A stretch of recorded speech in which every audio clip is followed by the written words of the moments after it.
Today we start our first HTML project, and as we go through the steps of creating this project, we will learn everything we need to know about HTML. So let's hit the code running. Hi, my name is Muhammad, and I help those who are venturing into financial freedom make their first move.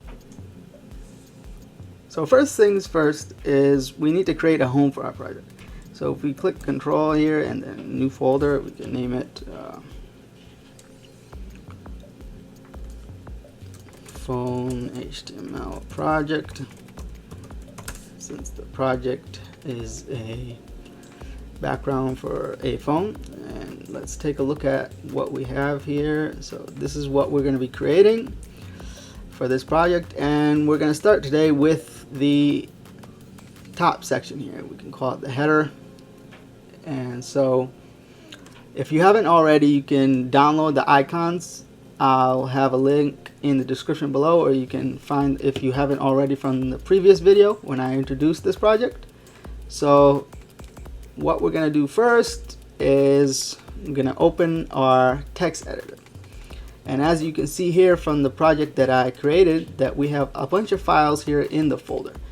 And I'll talk to you about the importance of that later on in this video. But for now, we created our first folder. And so if we go over here and click on our text edit or notepad if you are using a PC, and we can open our text editor here.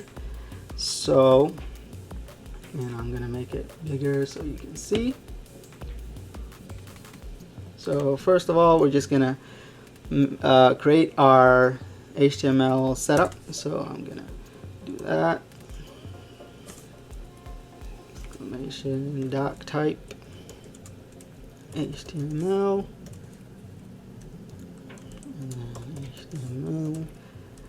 and it's always good practice to practice this so you can be proficient at it. And we're going to put our head. We're going to add things to our head later on in the project, but for now we're just going to leave it blank. And what we're going to be working on today is the header section in the body, because in the body, like I said in a previous video, that this is where everything is shown on the screen here in the body. So everything you see here right now is an element, and basically HTML is structured with elements, and elements is what the browser intakes so that it can know what to display on the screen. So the first element that we're gonna put up here is, if we look at the project here again, is the time, because on the top left hand corner we have the time like it would be displayed on a phone. So we can implement that into our project right now. So if we go over to our project here, and I'm gonna put it in a P, and we can see what this looks like in the browser after we put it in. So we can say whatever time you want to put it now. We can create a different time, 9:05 p.m. or a.m. or you can say a.m. Okay. So that's what an element is basically. So two tags, it has two tags, a starting tag and a ending tag. And the ending tag always has a backslash. So that's how it identifies that this element is done, so it doesn't interfere with any other elements. And what you have inside here is the content of the element. So if there's no content sandwiched in the element, then you can just leave it without an ending tag like we have up here. The doc type doesn't have an ending tag, that's why you don't see a doc type ending tag with a backslash. So if you don't have content sandwiched in the middle, you don't have to add the backslash. So that's basically what an element is, and that is the key structure for HTML. So if you asking why I use a text edit or a notepad and not a code editor, and I explained this before, is because a text edit or a notepad is very beginner friendly, because it allows you to do everything on your own, to make mistakes and go back and start fixing it, because a code editor will just fill out everything for you and you will miss out on some important information. So if you want to do a project on your own, you might mess up because you haven't learned everything on your own, which a text editor or a notepad will allow you to implement everything that you need to implement as you go without having any interference. And so for the next element we're going to include here is a image.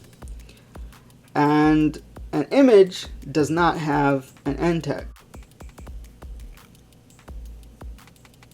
So how you add an image is you use the source attribute. And the source attribute is src equals, and you open the quotes. And the way you add the image is by adding the file path. So the source, and we're gonna look at where these images are. So I have the images here on the desktop, and the way the file path will work is that we need to have them inside our folder, and I'll show you why. Because if, let's say for example, we want to add the Wi-Fi image here. So if we just use the path, let's say just add the image, like say Wi-Fi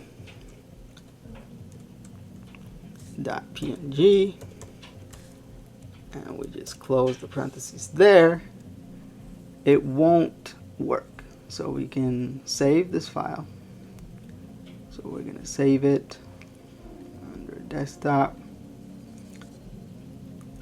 and our HTML project here. So once we've saved it, and we can name it index.html, because you always want to end your file name with HTML.